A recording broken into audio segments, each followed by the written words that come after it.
नमस्कार, स्वागत है आपका हॉर्नबिल टीवी में और मैं हूं आपके साथ शिखा सकलानी। बुलेटिन की शुरुआत करते हैं खबरों के साथ। उत्तरकाशी में देवभूमि रजत उत्सव और शीतकालीन चारधाम यात्रा कार्यक्रम का आयोजन किया गया, जिसमें सीएम पुष्कर सिंह धामी ने मुख्य अतिथि के रूप में शिरकत कर तमाम विभागों की ओर से लगाए गए स्टॉलों का अवलोकन किया। कार्यक्रम में सीएम धामी का पार्टी कार्यकर्ताओं की ओर से भव्य स्वागत किया गया।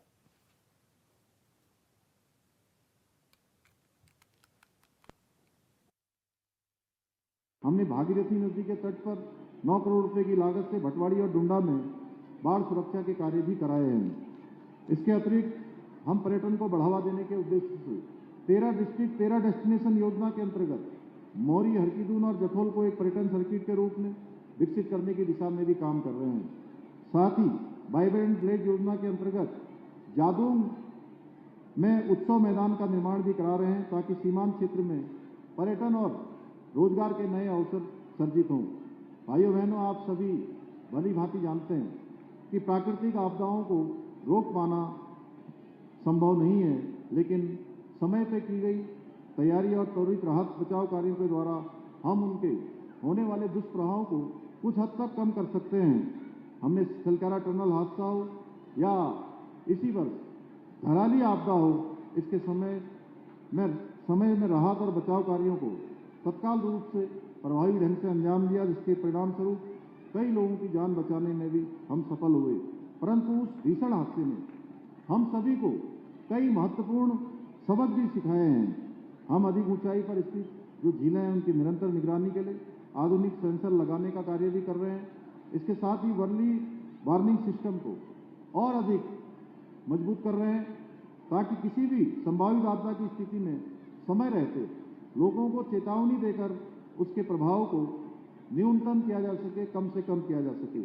आज के इस अवसर पर मैं आप सभी को विश्वास दिलाता हूं कि हमारी सरकार घराली सहित घराली है, श्याना चट्टी है, अनेक स्थान जहां पर भी आपदा में बहुत नुकसान हुआ है, सभी आपदा प्रभावित क्षेत्रों के लोगों के साथ हमेशा खड़ी रहेगी और जल्दी ही हम जो है उनके लिए जो सहायता का हमारा प्रावधान किया है हमने, उसको जल्दी से जल्दी उन तक पहुंचाने का भी हम प्रयास करेंगे। उनकी सुरक्षा, राहत, पुनर्वास, उसके लिए हम हर संभव जो भी प्रभावी कदम है वो सरकार की तरफ से किया जाएगा। भाइयों बहनों, हमारी सरकार राज्य के समग्र विकास के साथ साथ अपने सांस्कृतिक मूल्यों और डेमोग्राफी को भी संरक्षित करने के लिए निरंतर संकल्पबद्ध है। हमने जहां एक और सख्त धर्मांतरण रोधी कानून बनाया है, दंगा रोधी कानून बनाया है, वहीं लैंड जिहाद, लव जिहाद और थूक जिहाद जैसी घृणित मानसिकताओं के खिलाफ कड़ी कार्रवाई भी सुनिश्चित की है। राज्य में पहली बार ऑपरेशन कॉलोनी चलाकर सनातन हिंदू धर्म को बदनाम करने वाले जिहादियों को हमने पकड़ने का भी काम किया है और वहीं लैंड जिहाद पर कड़ी कार्रवाई करते हुए 10,000 एकड़ से भी अधिक अतिक्रमण से मुक्त कराया है, लैंड जिहादियों से मुक्त कराने का काम किया है। जब हम सनातन धर्म को बदनाम करने का षड्यंत्र करने वालों के विरुद्ध सख्त कार्रवाई करते हैं, तो आप सबको पता है कुछ लोगों को बहुत दर्द होता है, क्योंकि इन लोगों का उत्तराखंड की संस्कृति और परंपराओं से कोई सरोकार नहीं है।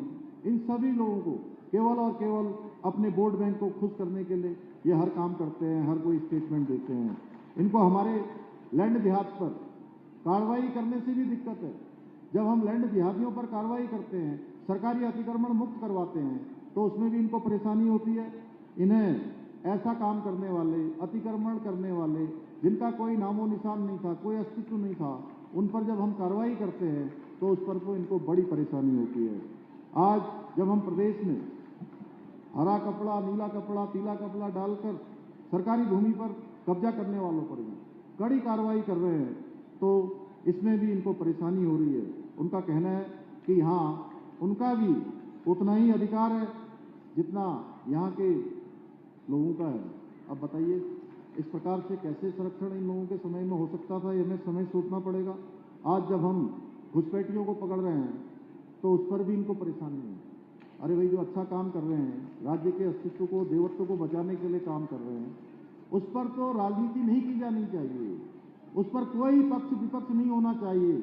उस पर केवल और केवल ये बात होनी चाहिए कि देवभूमि का देवत्व कैसे बचेगा, यहाँ की संस्कृति कैसे बचेगी, यहाँ का मूल अस्तित्व कैसे खराब होने से रोका जा सकेगा। क्योंकि हमारी देवभूमि की डेमोग्राफी को बिगाड़ने के लिए इन्हीं लोगों ने इन घुसपैठियों को यहाँ बसाने का काम किया है। इतना ही नहीं, हमने पूरे देश में सबसे पहले समान नागरिक संहिता का कानून लागू करके सभी नागरिकों के लिए एक समान कानून की व्यवस्था की है। और उस पर भी जहाँ पूरे देश के अंदर तमाम राष्ट्रवादी लोगों ने, जिनके देश प्रथम की जिनके अंदर भावना है, उन सभी ने हमारे इस फैसले की बहुत सराहना की और बहुत उन्होंने हमारा प्रोत्साहन भी किया। लेकिन कुछ लोगों को यह भी समान नागरिक संहिता का कानून भी उनको अच्छा नहीं लगा।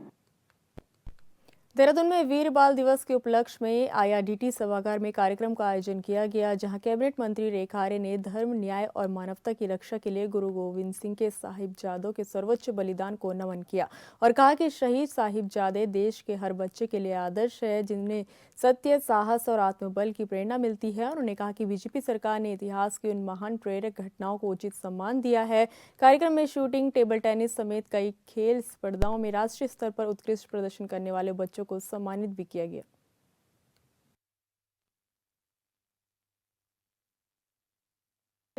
वीर बाल दिवस मनाने की परंपरा अब बन चुकी है और वीर बाल दिवस पूरे देश भर में मनाया जा रहा है। 26 तारीख उसकी औपचारिक तिथि होती है, परंतु बाल अधिकार संरक्षण आयोग की तरफ से जो है इसका शुभारंभ आज से ही कर दिया गया है और जगह जगह पर जो है वीर बाल दिवस अब मनाए जाएंगे। मैं समझती हूँ कि बच्चों के लिए जो ये वीर साहिबजादे हैं, ये निश्चित रूप से बच्चों की जीवन में उनके जीवन से सीखने लायक बहुत कुछ है, वो प्रेरणा प्राप्त करेंगे। आज के कार्यक्रम में ऐसे हमारे वीर बालक जिन्होंने आज के समय के हिसाब से जिन्होंने अचीवमेंट हासिल करी है, चाहे वो खेल के क्षेत्र में हो, कला के क्षेत्र में हो, तो मैं समझती हूँ कि वे वीर साहिबजादे के पद चिन्हों पे आगे बढ़ने का काम कर रहे हैं। और ये भी है कि आजकल के बच्चे जिस प्रकार से दिशाविहीन हो रहे हैं, मैं समझती हूँ कि वे वीर साहिबजादों को जब अध्ययन करेंगे तो मैं समझती हूँ कि उनसे प्रेरणा प्राप्त करते हुए सही मार्गदर्शन का वो आगे बढ़ने का काम करेंगे। तो ये कार्यक्रम पूरी तरीके से बहुत प्रेरणादायी रहा है और बच्चों के लिए एक मार्गदर्शक भी रहा है और बच्चे यहाँ से ऊर्जा लेते हुए निश्चित रूप से अपने वर्तमान को भी, अपने भविष्य को भी ठीक करने का काम करेंगे।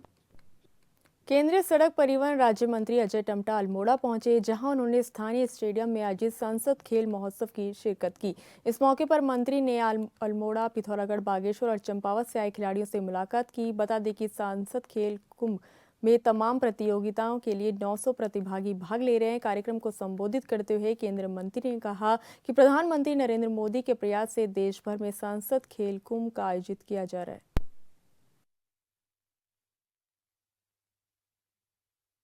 संसद खेल महोत्सव का कार्यक्रम अल्मोड़ा लोकसभा का अल्मोड़ा में माननीय मुख्यमंत्री जी के मार्गदर्शन में शुभारंभ हुआ और मैं बहुत इससे प्रसन्नचित हूँ कि मेरे सारे खिलाड़ी जो अल्मोड़ा, पिथौरागढ़, बागेश्वर, चंपावत और सभी 14 के 14 विधानसभा और तहसीलों और ब्लॉक से जिन्होंने प्रतिभाग किया, पोर्टल के माध्यम से रजिस्ट्रेशन 4 महीने से चल रहे थे, तो यहाँ पर हमारे सभी प्रकार के गेम्स में लोगों ने भागीदारी की।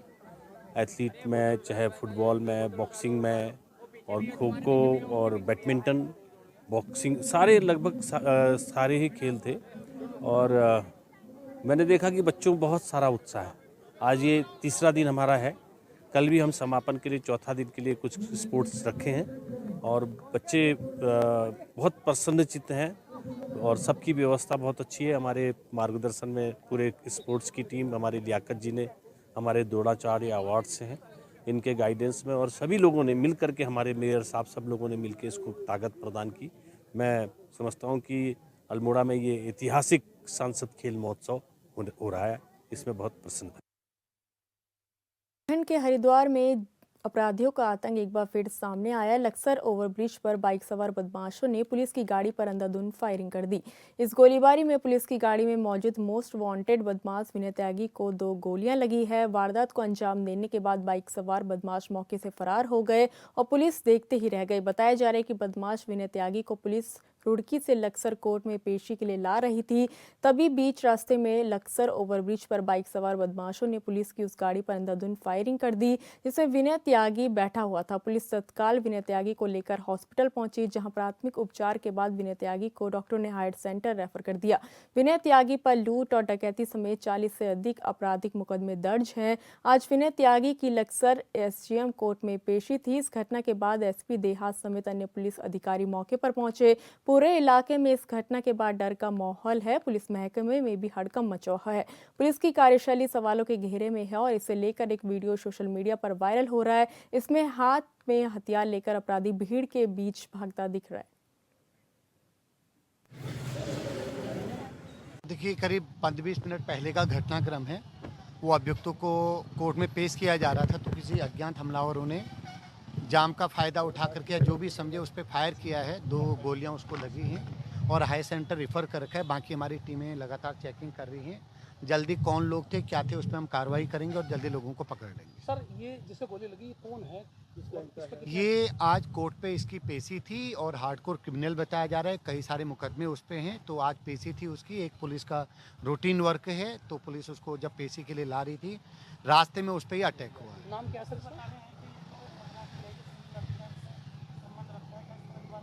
अब अभी मैं इस पे कोई टिप्पणी नहीं करूंगा। एक अभियुक्त है जो कोर्ट पे पेश होने के लिए आया था, बाकी जांच का विषय है। अभियुक्त का नाम विनय त्यागी। अभी तक पुलिस ने कोई पकड़ा नहीं, अभी अब हमारी चेकिंग चल रही है। पूरे हम डिस्ट्रिक्ट में चेकिंग की जा रही है। कुछ पुलिसकर्मी घायल हुए सर? हाँ जी, अभी मैं जस्ट पहुंचा हूं, चूंकि हायर सेंटर रेफर करना जरूरी था। बाकी चीजें मैं उसके बाद बता पाऊंगा। पूरा एक बार चेक कर लो। इस खबर पर ज्यादा जानकारी के लिए संवाददाता मनोज कश्यप हमारे साथ जुड़ चुके हैं। मनोज, हरिद्वार में अपराधियों का आतंक थमने का नाम नहीं ले रहा। ताजा मामला लक्सर का है, जहां दिन दहाड़े गोलियां चल गई और मौके पर अब मौजूद पुलिस है। ऐसे में घटना को लेकर क्या जानकारी मिल रही है?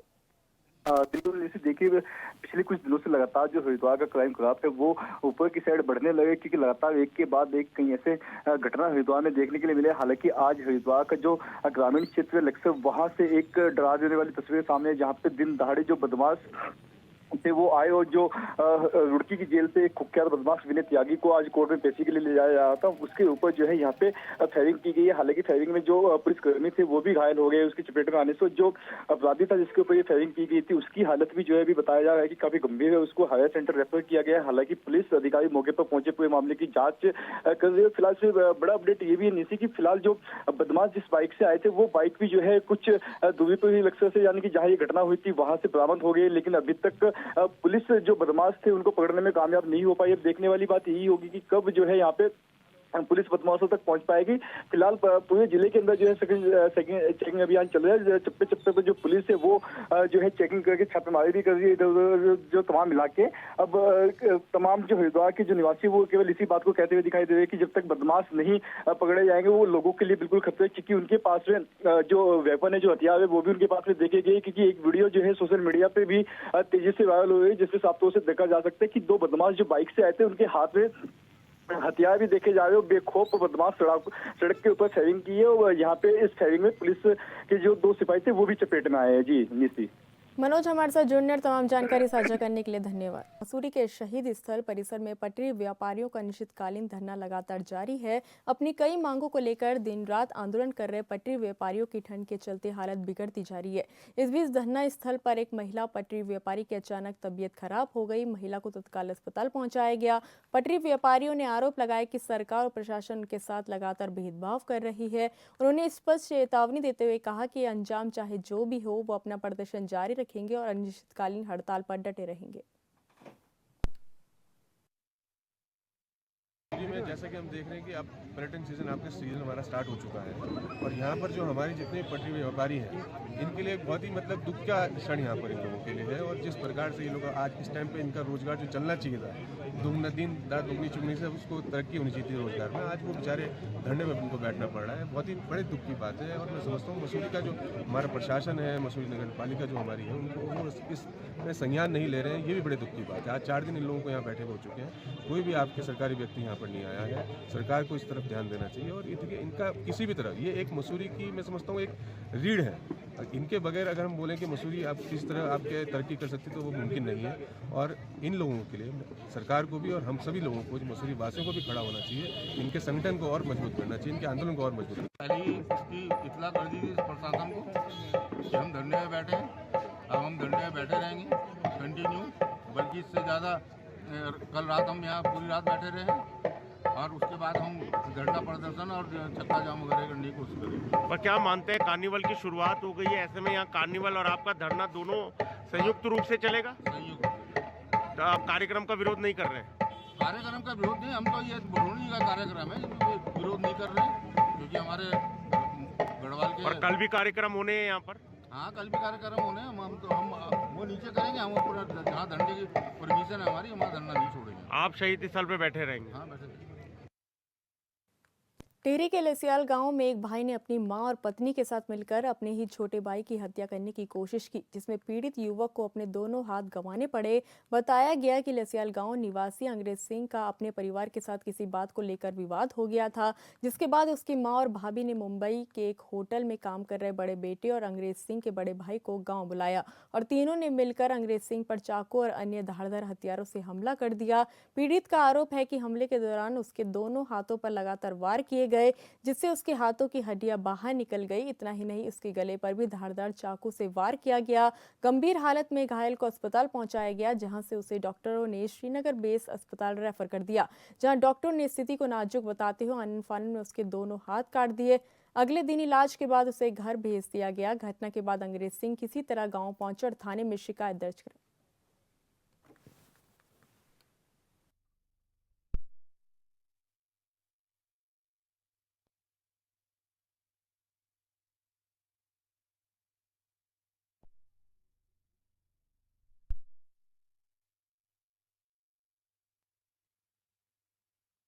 नाम है भाई आपका? मेरा नाम अंग्रेज है, लाला रहने वाला लसाल गाँव से। हाँ। मेरी मम्मी का नाम है। आपके साथ क्या हुआ ये? मैं मुंबई में काम करता था, मुंबई से आया हूँ। ये दूसरा वाला भाई है मेरा, उसने मेरे को धमकी दिया है। हाँ। कि मम्मी को समझा करके मेरे को घर पे बुलाया है। मैं घर पे आया हूँ। फिर उसकी क्या बीवी भाई है, का नाम क्या आपका? पूरब सिंह। अच्छा, पूरा नाम पूरा लिस्ट। अच्छा। और उसकी बीवी है, उसका बीवी है थोड़ा मोटा दिमाग का। उसकी बीवी ने बोला है कि ऐसा वैसा करो, आप उसको मत समझाओ, उसकी अपनी मम्मी को मत बोलो कुछ, क्योंकि पहले उन्होंने मेरे को घर पे बुला दिया, उनके साथ लफड़ा कर दिया। अब उनके साथ सही हो गया, मेरे को मार रहे हैं उल्टा। हाथों को किसने किया? आपके हाथ को क्या हुआ? मम्मी ने और भाई ने, भाभी ने हाँ। चाकू मारा है, चाकू से काटा दोनों हाथ। हाँ। यह सब बहुत ही दुखद और शर्मनाक घटना है। कम से कम मैं तो कहता हूँ ये मानवता पे एक कलंक है। और लसियाल गांव जैसे संवेदनशील गांव में इस प्रकार की घटना हो रही है। और मैं समझता हूँ बासरपेटे का सबसे बड़ा गांव है और वहाँ पर क्या इंसान नहीं बसता? कोई जनप्रतिनिधि नहीं, वहाँ पर कोई प्रधान नहीं है। 4 दिन पहले एक घटना हो चुकी है। अकेले उसका परिवार के लोग उसका हाथ काट देते हैं, दोनों हाथ काट देते हैं, उसको अकेला बेसहारा छोड़ देते हैं। और वो हॉस्पिटल किस तरह पहुंचता है, हॉस्पिटल में डॉक्टर उसका दोनों हाथ काट के चौरंगी की हालत में यहाँ पर आ रहे हो। अकेले इस अवस्था में जब वो थाने में यहाँ पहुंचा, क्या स्थिति है? हम लोगों की मानवता कहाँ चली गई? क्या हमारी मानवता खत्म हो चुकी है क्या? उस गाँव में इंसान नहीं है कोई।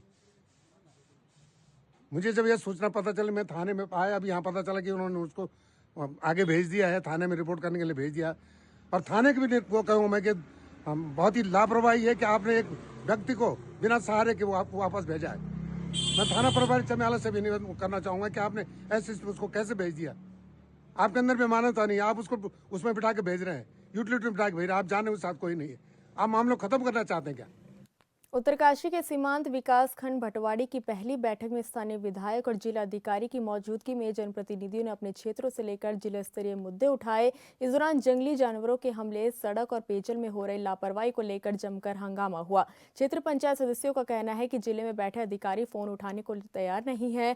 ऐसे में ग्रामीणों की शिकायतों का समाधान कहाँ होगा। वहीं अधिकारियों का कहना है कि जिले में नेटवर्क की समस्या है। पूरे मामले को लेकर जिलाधिकारी ने संबंधित अधिकारियों को समस्या का समाधान करने के निर्देश दिए।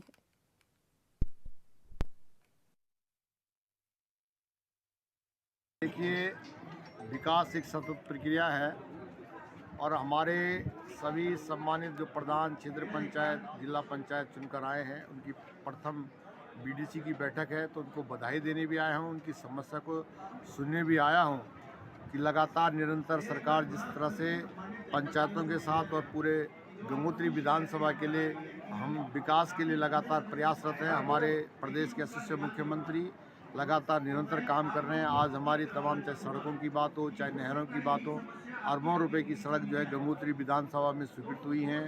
तमाम हमारी नाबार्ड से नहरें बन रही हैं। जल मिशन के अंदर जो है जो छोटी मोटी जो दिक्कतें हैं, जो हमारे तमाम प्रधान क्षेत्र पंचायत इस बीडीसी के माध्यम से यहाँ पे रखते हैं, विभागीय अधिकारियों से हमने ये अनुरोध किया है कि उनको तत्काल निराकरण करें और जो शासन से संबंधित है उनको मैं निराकरण कराने का प्रयास करूँगा। तो ये हमारा एक होता, क्योंकि ये प्रथम सदन है और जो हमारे प्रधान क्षेत्र पंचायत, जिला पंचायत जो बात उठाते हैं वो बड़े अधिकारी उसको गंभीरता से लें और उसको जो है निराकरण कराने का प्रयास करें। ब्लॉक भटवाड़ी की प्रथम बीडीसी बैठक है नए सदन के गठन होने के पश्चात, और सभी ग्राम प्रधान हैं, क्षेत्र पंचायत सदस्य हैं और जिला पंचायत सदस्य, विधायक जी, मैं प्रमुख साहब, सभी लोग उपस्थित हैं, विभाग भी उपस्थित हैं।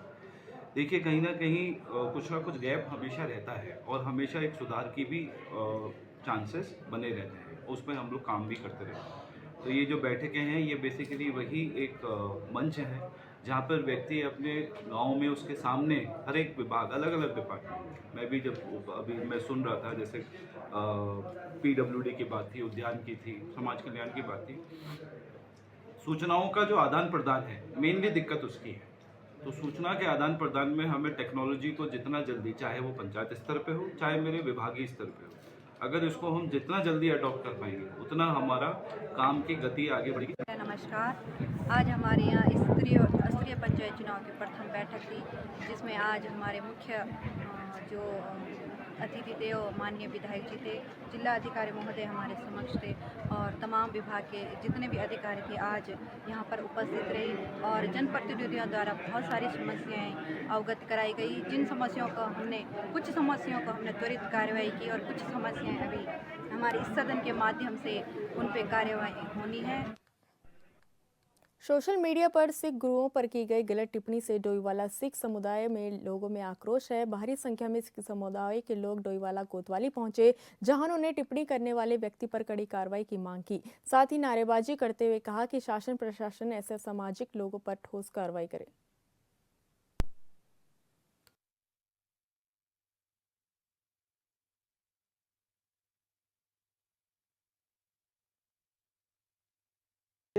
कल किसी ने लड़के ने कोई गढ़वाली लड़का है रावत करके, उसने जो पोस्ट डाली है नौवें पातशाह श्री गुरु तेग बहादुर साहब जी के बारे में और साहिबजादों के बारे में, जो बहुत गंदी शब्दावली उसने बरती है, जो मैं बता नहीं सकता क्योंकि यह मेरी बहन खड़ी है। और दूसरी बात ये कि वो मेरे गुरु पिता हैं, मैं उनके लिए शब्द सुनना भी नहीं चाहता, मैं बोल भी नहीं सकता जो उसने लिखा हुआ है। तो हमें दुख इस चीज़ का है कि जो नौवें पातशाह जी ने अपना शीश दे के हिंदू धर्म की रक्षा करी, आज उसी हिंदू धर्म से लोग ऐसे जो माहौल को ख़राब करने के लिए ऐसे गलत बयान दे रहे हैं, और वो भी ऐसे समय जब आज के दिन में जो ये नौवें पातशाह जी के पूरा परिवार जो शहीद हुआ।